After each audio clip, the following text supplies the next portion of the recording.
चट्ट बनाएर खान त यस्तो मजा हुन्छ साथीहरु। पकाएर खानुहोस्, विचार गरेर हेर्नुहोस् गाउँघरको तरुल।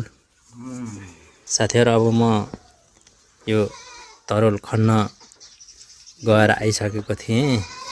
ल हेर्नुहोस् साथीहरु, 50 रुपैयाँको तरुल रोपेर यत्रो ठुलो भयो है। यो एक सालमा कमसेकम पनि 50-60 किलो भन्दा बढी थियो होला।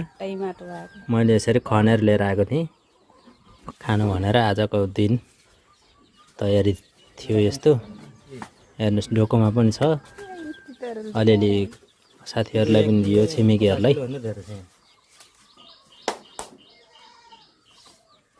तरुल साथीहरू, यसको लागि नुन र हरियो खुर्सानी टक्क पिसियो, पुदिना पनि त्यहाँ मिसाइयो अलिकति, अनि त्यसपछि फेरि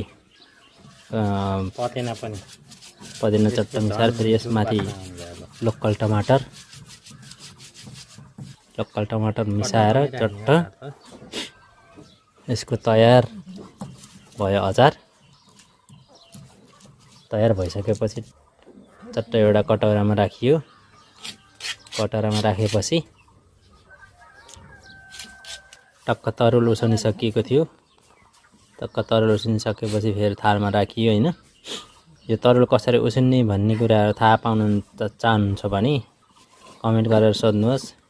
यस्तो मजाले पाक्छ कि तपाईहरुले यसरी पाक्छ भन्ने तपाईले गेसै गर्नुहुन्न होला कसरी पकाइयो भन्ने कुरा। बिल्कुल पनि पानी नहालिकन पकाउने तरिका हो। यस्तो राम्रो हुन्छ। चट्टै तयारी भयो मेरो तरुल र काँक्रो अचार एकसाथमा छ।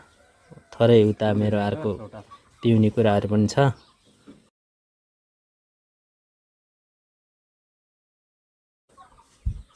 ल हेर्नुस्, यस्तो मजा भयो कि खाना तपाईले सोचे भन्दा पनि बढ्ता मजा छ यो खाना। हेर्नुस्, यसरी पकाएर खाएर हेर्नुस्, तपाईहरुले स्वाद यस्तो राम्रो पाउनुहुनेछ कि यस्तो तरुल अहिलेसम्म खानु भएको छैन होला।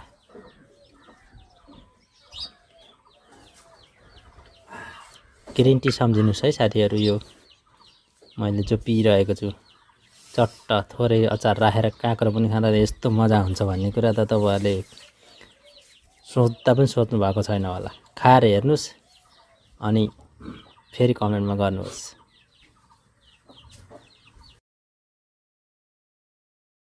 यो त हाम्रो गाउँघरमा फलेको, घरमै फलेको खनेर लिएर आएर चट्ट बनाएको।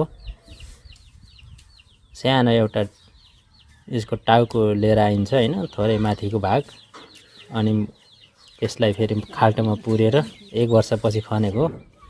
झन्डै 60 किलो जति थियो होला। हेर्नु साथी, यस्तो इन्जोय गरेर म एक्लै हो। बनाउन त बुढीले बनाएको हो, तर खानु चाहिँ म एक्लै खाएर थोरै सानो भिडियो गरिरहेको छु। तपाईलाई कस्तो लाग्छ त्यस्तै लाइक कमेन्ट गर्नुहोस्, शेयर गर्नुहोस्।